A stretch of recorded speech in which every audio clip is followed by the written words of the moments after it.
శ్రీ సాయి సచ్చరిత 45వ అధ్యాయం. శ్రీ గణేశాయ నమః. శ్రీ సరస్వత్యై నమః. శ్రీ గురుభ్యో నమః. శ్రీ కులదేవతాయై నమః. శ్రీ సీతారామచంద్రాభ్యాం నమః. శ్రీ సద్గురు సాయినాథాయ నమః.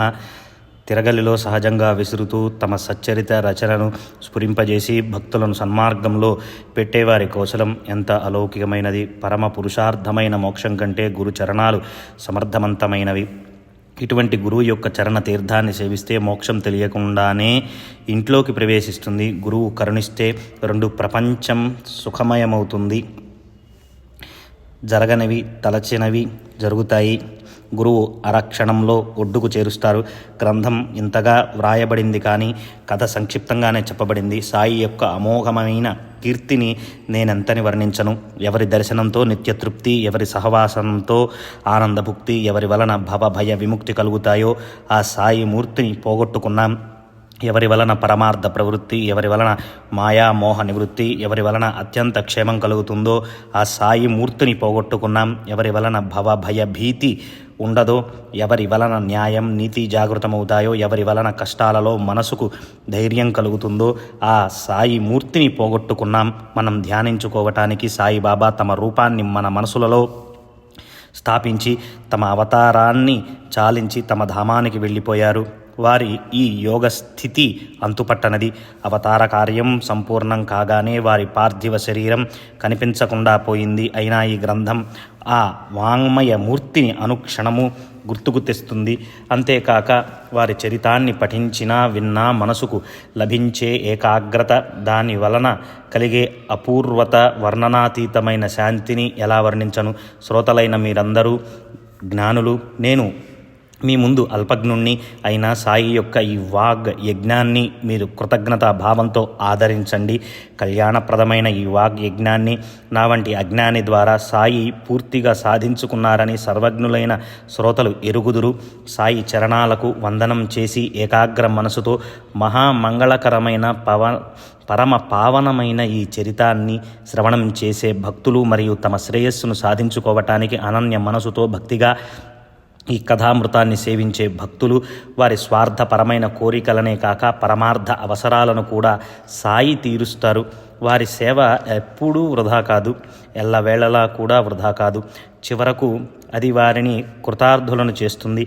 ఈ గ్రంథంలోని 44వ అధ్యాయం చివర సాయి నిర్వాణాన్ని గురించి విన్నారు కదా. అయినా ఈ గ్రంథం ఇంకా ముందుకు సాగుతూ ఉంది. మరి ఇదేం చమత్కారమో అర్థం కావటం లేదు. గత అధ్యాయంలో యథాక్రమంగా సాయిబాబా నిర్వాణాన్ని పూర్తిగా వర్ణించిన సాలెపురుగు వలె సాయి లీలలకు క్షణమైన విశ్రాంతి లేదు. వాస్తవానికి ఇందులో ఏమీ ఆశ్చర్యం లేదు. సాయి జనన మరణాలకు అతీతులు. వారి నిర్యాణం కేవలం శరీరానికే. అందుచేత మునిపటి వలె అవ్యక్తంలో ఉన్నారు. శరీరం పోయింది, దాంతో ఆకారం పోయింది. కానీ వారు ఎప్పటి వలె అవ్యక్తంలో ఉన్నారు.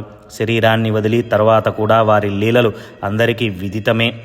అసంఖ్యాకంగా ఉన్న లీలలను వర్ణించాలంటే గ్రంథం పెద్దదైపోతుంది. అందువలన శ్రోతలకు వానిలోని సారాన్ని మనవి చేస్తాను. మనం భాగ్యవంతులం, ధన్యులం. సాయిబాబా అవతరించిన కాలంలో వారి సాన్నిధ్యం సహజ సిద్ధంగా లభించింది. అయినా మన చిత్త వృత్తి ప్రపంచం నుండి నివృత్తి కాకపోతే, భగవంతునిపై ప్రీతి కలగకపోతే ఇంతకంటే దుర్గతి ఏముంటుంది. సర్వేంద్రియాలకు సాయి పైన భక్తి ఉండటమే నిజమైన ఆరాధన. లేకపోతే కళ్ళతో సాయిని చూస్తున్నా మాట్లాడాలని తలచిన నోరు పెగలదు. చెవులు సాయి కీర్తనలను వింటూ ఉండగా జిహ్వ మధురమైన మామిడి పళ్ళ రసంలో నిమగ్నమైతే ఎలా? చేతులు సాయి పాదాలను స్పర్శిస్తుండగా మృదువైన పరుపు సుఖం గుర్తుకు వస్తే ఎలా? క్షణమైనా సాయి నుండి విడిగా ఉండగలవాడు అసలు సాయి భక్తుడా? ప్రపంచం ముందు విరక్తి కలగని వారికి భగవంతుని చరణాలయందు ఆసక్తి ఎలా ఉంటుంది? ఒక్క భర్త తప్ప మరెవరైనా మార్గంలో కనిపిస్తే వారిని మామగారని, మరిది అని, లేక అన్నా అని తలచి వారికి గౌరవంగా వందనం చేస్తుంది. అట్టి పతివ్రత స్త్రీ మనసు ఎప్పుడు నిశ్చలంగా ఉంటుంది. ఆమె తన ఇల్లు ఎప్పుడూ విడిచిపెట్టదు. ఆమె తన భర్త పైన అమిత ప్రేమ, ఆమెకు జీవితాంతం ఆధారం అతనొక్కడే. పతివ్రత సాధ్వి సతి అన్యులను భర్తగా తలచి దర్శించుకోవాలని ఎన్నడూ మనసులోనైనా తలవదు. ఆమెకు తన భర్తయే సర్వస్వం. ఇతరులెవరైనా సరే అతని సమానులు కాలేరు. అతని ఎందే ఆమెకు అనన్య ప్రేమ ఉంటుంది. ఇదే విధంగా శిష్యుడు కూడా గురు చరణాలయందు భక్తి కలిగి ఉండాలి. పతివ్రత యొక్క పతి ప్రేమ గురు ప్రేమకు ఉపమానంగా చెబుతారు. కానీ గురువు యొక్క ప్రేమకు పరిమితి అంటూ లేదు. ఆ ప్రేమలోని మహిమను ఉత్తమ శిష్యుడే తెలుసుకుంటాడు. ప్రపంచంలోనే ఏ వ్యవహారంలోనైనా సహాయం చేయలేని వారు ఇక పరమార్థంలో ఏం సహాయం చేయగలరు? వియ్యంకునిపై కానీ, అల్లునిపై కానీ, లేదా భార్యపై కానీ ఎవరిపైన నమ్మకం పెట్టుకోకండి. తల్లి తండ్రి మమకారాన్ని చూపుతారు. పుత్రుడు తన ఆస్తిపైన దృష్టి ఉంచుతాడు. భార్య తన పసుపు కుంకాల కోసం ఏడుస్తుంది. పరమార్థంలో సహాయం చేసేవారు ఎవరూ లేరు. పరమార్థం సంపాదించుకోవటంలో సహాయపడేవారు ఎవరు అని నిదానంగా ఆలోచిస్తే చివరకు మనమే మిగులుతాం. నిత్యానిత్య వివేకంతో ఐహిక ఆయుష్మిక సుఖాల ఫలభోగాలను త్యజించి శమధమాది షట్ సంపత్తిని సంపాదించి మోక్షాన్ని సాధించేవారు ధన్యులు. ఎవరి యందు ఏ ఆశ లేకుండా ఆత్మయందు దృఢమైన విశ్వాసముంచి తమ ప్రయత్నాన్ని స్వయంగా చేసుకునే వారికే పరమార్థం సిద్ధిస్తుంది. బ్రహ్మనిత్యం, జగత్తు అనిత్యం. ఒక్క గురువే నిజమైన బ్రహ్మ. అనిత్యాన్ని, అశాశ్వతమైన దానిని విడచి ఒక్క గురువునే ధ్యానించాలి. ఇది భవనాసాతత్య సాధన. అనిత్యము అశాశ్వతమైన వానిని విడిచి పెట్టితే వైరాగ్యం జనిస్తుంది. సద్గురువు బ్రహ్మ చైతన్య ఘనుడు. సకల ప్రాణులలోనూ భగవంతుడే ఉన్నాడన్న భావం కలగటం, దీనినే అభేద ఉపాసన అని అంటారు. కంసుడు, రావణుడు కీటకం వలె ఎల్లప్పుడూ ప్రేమతో కానీ లేదా భయంతో కానీ దేనినైనా ధ్యానం చేస్తే ధ్యానం చేసేవారు ధ్యేయమైపోతారు. అయితే ధ్యానం అనన్యంగా ఉండాలి. ధ్యానానికి సమానమైన సాధన మరొకటి లేదు. ధ్యానాన్ని అభ్యాసం చేసేవారు తమను తాము తప్పక తరింప చేసుకుంటారు. తాను జీవుడు అన్న భావాన్ని పూర్తిగా విస్మరించి ప్రపంచ ధ్యాసే లేకుండా ఆత్మానుసంధాన సుఖంలో ఉండేవారికి ఎక్కడి జననం, ఎక్కడి మరణం. గురువు యొక్క నామాన్ని జపించటం వలన పరమానందం జనిస్తుంది. సర్వ ప్రాణులలో భగవంతుని దర్శనం కలుగుతుంది. నామం యొక్క మహిమ ఇంతకంటే వేరే ఏం ఉంటుంది? ఇంతకంటే మహిమగల నామం ఉన్న వారికి నేను భక్తితో ప్రణామం చేస్తాను. కాయ వాచ మనసా నేను వారికి అనన్య శరణుజొచ్చుతాను. ఈ విషయాన్ని స్పష్టం చేసే ఒక కథను ఇప్పుడు శ్రోతలకు చెబుతాను. మీరు మీ శ్రేయస్సు కొరకు ఏకాగ్ర చిత్తంతో ఆలోచించండి. సాయి సమర్థుని ఆజ్ఞ మేరకు కీర్తిశేషులు కాకా దీక్షిత్ నిత్యం నియమంగా భాగవతాన్ని పఠించేవాడు అని అందరికీ తెలిసినదే. ఒకరోజు దీక్షితు ముంబైలో చౌపాటీలో కాకా మహాజని ఇంటిలో భోజనం చేసి గ్రంథాన్ని పఠించసాగాడు. అద్వితీయమైన ఏకాదశ స్కందంలో రసభరితమైన 2వ అధ్యాయాన్ని వింటున్న శ్రోతల మనసులు సుఖశాంతులతో నిండిపోయాయి. బాబా భక్తుడైన మాధవరావు అతనితో సహా కాకా మహాజని ఏకాగ్ర చిత్తంతో భాగవతాన్ని వినటానికి కూర్చున్నారు. భాగ్యం కొద్దీ కథ కూడా చాలా మధురమైనది. శ్రోతల కోరికలను తీర్చి భగవద్భక్తి యందు ప్రీతిని కలిగించే మంచి సందర్భం. కవి, హరి, అంతరిక్ష మొదలైన 9 మంది వృషభక్తుల దీపకుల చెప్పిన జ్ఞానబోధ ప్రధానము ఆనందదాయకమైన మధుర కథ. ఆ 9 మంది భగవత్ స్వరూపులు అమితమైన క్షమాశాంతి కలవారు. భాగవత ధర్మ మహిమను వారు వర్ణించగా జనక మహారాజు ఆశ్చర్యపోయాడు. అత్యంత సుఖమైనది ఏది? హరి యొక్క పరమభక్తి ఎటువంటిది? హరి మాయను దాటే సుగమోపాయం ఏది? అంటే శ్రేయస్సును కలిగించే ఉత్తమమైన గురుచరణాలు. కర్మ, అకర్మ మరియు వికర్మ ఈ అన్నిటి మర్మం ఒకటే. గురువే పరమాత్మ రూపం. గురువు యందు భక్తి, భాగవత ధర్మం, హరిచరిత్రను, వారి అవతారాల విశిష్టతను ధృమిలనాథుడు వర్ణించాడు. మరియు పురుషావతార లక్షణాలను చెప్పి నారాయణ రూపాన్ని వర్ణించాడు. చమస్ జనక మహారాజుకు భక్తి లేని వారికి పట్టే దుర్గతిని తెలిపి వేద విహిత కర్మలను వదిలిన వారందరూ నాశనమవుతారని చెప్పారు. హరి సర్వ ప్రాణులలోనూ ఉన్నాడు కనుక ఎవరినీ ద్వేషించరాదు. ప్రతి ప్రాణియందు పరమేశ్వరుని చూడాలి. దేవుడు లేని చోటు అంటూ లేదు. చివర 9వ వాడు కరభాజనుడు కృత త్రేతాది యుగాల్లో ఏ దేవతల మూర్తులను ఎలా పూజించాలి, ఎలా ధ్యానించాలి అని వివరించాడు. కలియుగంలో ఒకటే సాధన, హరి యొక్క గురువు యొక్క చరణ స్మరణ. దానితోనే భవభయ హరణం. శరణాగతులకు ఇది ఒక్కటే శరణం. ఈ విధంగా గ్రంథ పఠనానంతరం కాకాసాహెబ్ ఈ నవనాథుల చర్య, వారి మనోవృత్తి అంతు పట్టనిది కదా. అని అన్నాడు మాధవరావుతో ప్రేమగా. ఈ భక్తి ఎంత కఠినమైనది, మన వంటి మూఢులకు అంతటి శక్తి ఎక్కడిది, జన్మజన్మలకు ఇది సాధ్యం కాదు. గొప్ప దిట్టలైన ఆ నవనాథులు ఎక్కడ, మొదటి నుండి పాపులమైన మనం ఎక్కడ, ఈ భక్తి అంత సులభ సాధ్యమా, సచ్చిద్రూపులైన వారు ధన్యులు, మనకు ఈ భక్తి లభిస్తుందా, మనకిక తరుణోపాయం ఏది, నేను హతాశున్నయి పోయాను, ఈ జన్మ వ్యర్థమైపోయింది అని అన్నాడు. కాకాసాహెబ్ ప్రేమమయుడైన భక్తుడు, అతని మనసు స్థిరంగా ఉండక చంచలమై ఎందుకు తపన పడుతున్నాడు అని శ్యామ మనసులో బాధ. శ్యామ అంటే మాధవరావుకు కాకాసాహెబ్పై అభిమానం. అతనికి కాకా యొక్క దైన్యం అసలు నచ్చలేదు. సాయిబాబా వంటి ఆభరణాన్ని పొందిన భాగ్యం ఉండి ఇంతటి దైన్యం ఎందుకు, ఇతడు జీవించటం వ్యర్థం, సాయి చరణాల్లో దృఢమైన విశ్వాసం ఉంటే మనసులో ఇంతటి తపన ఎందుకు, నవనాథుల భక్తి ప్రబలమైనదే కావచ్చు, కానీ భక్తిలో ప్రేమ లేదు. టీకా సహితంగా ఏకనాథ భాగవతంలోని ఏకాదశ స్కంధం మరియు భావార్థ రామాయణాన్ని మీరు రోజు పఠించాలని బాబా ఆజ్ఞ కదా.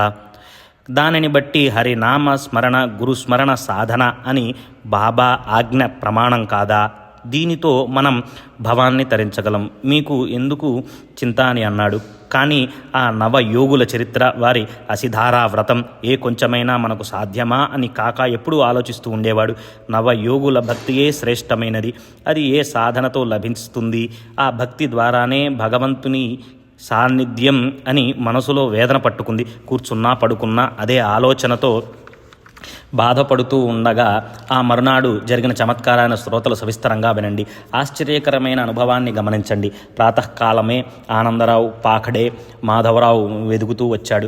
అది కూడా ఉదయాన సరిగ్గా భాగవత పఠన సమయానికి వచ్చి మాధవరావు వద్ద కూర్చొని తన స్వప్నాన్ని విశేషాన్ని చెప్పసాగాడు. అలా అక్కడ వారిద్దరూ గుసగుసలాడుకోవటం ఇక్కడ గ్రంథాన్ని పఠిస్తున్న వక్తకు శ్రోతలకు మనసులలో నిలకడ లేకుండా పోయింది. ఆనందరావు అసలు చంచలమైన మనసు గలవాడు. మాధవరావుతో తన స్వప్నాన్ని చెబుతుండగా ఆ ఇద్దరు మెల్లమెల్లగా మాట్లాడుకోసాగారు. దానితో గ్రంథ పఠన ఒక్క క్షణం ఆగిపోయింది. అప్పుడు కాకాసాహెబ్, మీరిద్దరూ ఆనందంగా ఉన్నారు, ఏమిటో విశేషం, అదేమిటో మాకు కూడా చెప్పండి అని అన్నాడు. అందుకు మాధవరావు, నిన్ననే కదా నీకు సంశయం కలిగింది, దానికి సమాధానం వెంటనే దొరికింది. తరింపచేసే భక్తి యొక్క లక్షణాన్ని వినండి. బాబా ఆనందరావు కళ్ళలో ఎలా దర్శనమిచ్చారో వినండి, మీ సందేహం తొలగిపోతుంది. గురువు పాదాలకు వందనం చేసే భక్తి ఉంటే చాలు అని అర్థమవుతుంది అని చెప్పాడు. ఆ స్వప్న వృత్తాంతాన్ని వినటానికి అందరికీ కుతూహలం కలిగింది. ముఖ్యంగా కాకాసాహెబ్ జిజ్ఞాస, మొదట సంశయం కలిగింది అతనికే కాగా అందరి ఆతురతను గని ఆనందరావు కళను శ్రద్ధగా చెప్పసాగాడు. అక్కడి వారంతా కూడా వింతగా వినసాగారు. నేను ఒక సముద్రంలో నీటిలో నడుం వరకు నిలబడి ఉన్నాను. అక్కడ అకస్మాత్తుగా శ్రీ సాయి సమర్థులు నా దృష్టికి కనిపించారు. వారు రత్న ఖచ్చితమైన సింహాసనంపై విరాజమానులై ఉన్నారు. వారి చరణాలు నీటి లోపలే ఉన్నాయి. అటువంటి దృశ్యాన్ని చూచాను. మనోహరమైన వారి రూపాన్ని చూచి నాకు అత్యంత సంతోషం కలిగింది. అది కళ అన్న భావన లేదు. వారి దర్శనంతో మనసుకు ఆనందం కలిగింది. ఎంతటి విశిష్టమైన యోగం. అక్కడే నిలబడి ఉన్న మాధవరావు భక్త్యావేశంతో ఆనందరావు బాబా పాదాలపై పడు అని చెప్పాడు. అలా చేయాలని నాకు చాలా కోరికగానే ఉంది, కానీ బాబా పాదాలు నీటిలో ఉన్నాయి, అవి నా చేతికి ఎలా అందుతాయి, నీటిలోని ఆ పాదాలపై శిరస్సును ఎలా వంచను, ఇప్పుడు నేనేం చేయాలో నాకే అర్థం కావటం లేదు అని అన్నాను. అప్పుడు మాధవరావు బాబాతో ఏమన్నాడో వినండి. దేవా, నీటిలో ఉన్న మీ పాదాలను పైకి తీయండి అని. అలా అనగా వెంటనే బాబా తమ పాదాలను బయటికి తీశారు.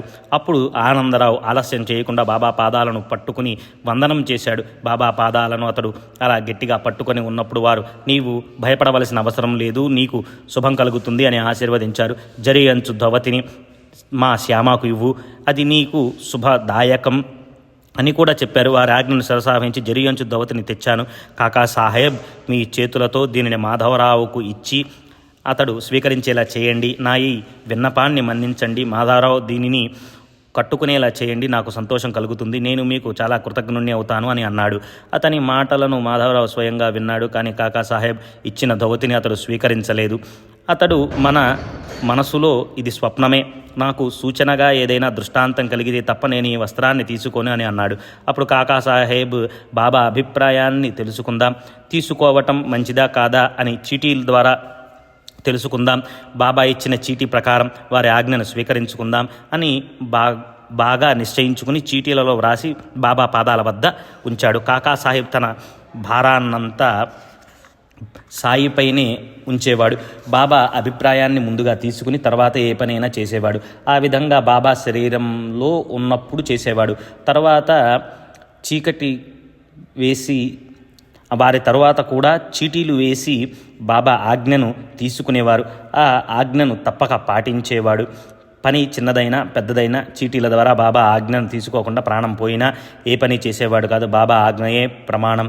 ఒకసారి బాబా చరణాలకు అంకితం చేసిన శరీరం మనది కాదు, దాని వ్యవహారం పైన మనకు అధికారం ఎక్కడిది అన్న దృఢ భావంతో 1,00,000 రూపాయల సంపాదన కాలద్రోసుకున్నాడు. కానీ తన నిశ్చయాన్ని మరణం వరకు పాటించాడు. నీ భక్తి ఫలిస్తుంది, నీ కోసం నేను విమానం పంపి దానిలో నిన్ను కూర్చుండబెట్టి తీసుకుని వెడతాను, నీవు నిశ్చింతగా ఉండు అన్న బాబా యొక్క అనుగ్రహ వచనం అక్షరం అక్షరం అనుభవమైంది. కాకా నిర్మాణం గురించి సాయి లీలా పాఠకులకు తెలుసు.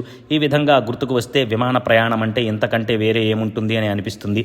ఆనందంగా గురునామాన్ని స్మరిస్తూ ఉండగా ఎటువంటి అనాయాస మరణం. కాకా దీక్షిత్ తన నిశ్చయంలో దృఢంగా ఉండేవాడు. అతని మనసు ఎప్పుడూ సాయి చరణాలలో ఉండేది. దానినే ఇష్టులకు మిత్రులకు కూడా నేర్పించి గురు చరణాలలో విలీనమైపోయాడు. ఇప్పుడు పూర్వ కథానుసంధానం. ఆనందరావు మాధవరావు ఇద్దరు కాకా పైని ప్రీతితో చీటీలు ఉపాయాన్ని ఒప్పుకున్నారు. వెంటనే చీటీలను రాయించారు. ఒక చీటీలో ధోవతిని తీసుకో, రెండవ దానిలో తీసుకోవద్దు అని వ్రాసి సాయి యొక్క చిత్రపటం కింద వారి పాదాల వద్ద ఉంచాడు. అక్కడ ఉన్న బాలునితో ఒక చీటీని తీయించాడు. దానిలో ధౌతిని స్వీకరించమని ఆజ్ఞ అయింది. మాధవరావు బాబా స్వప్నంలో చెప్పినట్లుగానే చీటీలో కూడా ఉండటం అది అందరికీ ఆనందాన్ని కలిగించింది. జరియంచు ధౌతిని శ్యామ చేతులతో ఉంచారు. ఆనందరావు కళ కాకా చీటీ రెండు కలవగానే ఆ ఇద్దరికీ సంతోషం పరమానందం కలిగాయి. మాధవరావు తనలో ఆనందించాడు, ఆనందరావు సంతోషపడ్డాడు. సాయి భక్తి పరిపుష్టి కాగా కాకా సంశయం తొలగిపోయింది. ఈ కథా సారాన్ని ఎవరికి వారు ఆలోచించాలి. గురువు చరణాలయందు శిరస్సు నుంచి గురువు నోటి నుండి వెడలిన వచనాలయందు ధ్యానం ఉంచాలి.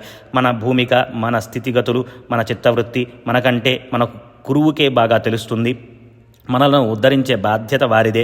రోగానికి తగిన విధంగా ఔషధం అనుపానం వలె సద్గురువు భవరోగ నివారణానికి శిష్యులకు నియమాలను విధిస్తారు. వారు స్వయం ఆచరించే దానిని మనం అనుసరించకూడదు. గురువు నోటి నుండి మీ కొరకు వెడలిన వచనాలను ఆచరించాలి. ఆ మాటలపైనే మనసు నుంచి నిత్యం వానినే మననం చేయాలి. అవే మీ ఉద్ధరణకు ఉపయోగపడతాయని ఎప్పుడూ గుర్తుంచుకోవాలి. గురువు చెప్పిన పురాణం కానీ గ్రంథం కానీ విషయం కానీ వారి వచనాలను స్పష్టం చేయటం కోసమే వారి ముఖ్యోపదేశాన్ని ధ్యానంలో ఉంచుకోవాలి. అవే మనకు వేద జ్ఞానం. ఏ సత్పురుషుని వచనాలనైనా అనుమానించకూడదు. కన్న తల్లిలా అన్యులెవరు చూస్తారు? తల్లికి తన బిడ్డల యందు నిజమైన వాత్సల్యం ఉంటుంది. బిడ్డలు కోరిన దానిని తీరుస్తుంది. ఆ తల్లి సుఖం బిడ్డలకు తెలియదు. సాధువుల సృష్టిలో లెక్కలేనంత మంది, కానీ మన తండ్రే అని సాయి నోటి నుండి వెలువడిన కరుణా వచనాన్ని మీ హృదయ ఫలకంపై చిత్రించుకోండి. సాయి నోటి నుండి వెలువడిన వచనాల ఎందే ధ్యానం ఉంచండి. ఆ దయామయులే చివరకు మన తాపత్రయాలను శమింపచేస్తారు. వారి కళ వారికే తెలుసు. వారి కళా కౌశలాన్ని మనం కళ్ళతో చూడాలి అంతే. సహజంగా అవలీలగా సంభవించే వారి లీల ఎంత అద్భుతం. ఎవరు ఏది చెప్పినా ఆ మాటలనన్నిటినీ వినండి. మీ ధ్యానాన్ని మీరు ధ్యేయాన్ని వదలకండి. మీ గురువు యొక్క వచనాలను మరచిపోకండి. ఇదే పరమ శుభప్రదము. ఇందులోని భయహరణము. ఇందులోనే గ్రంథాలు, పురాణాలు, జపతప అనుష్ఠానాలు ఉన్నాయి.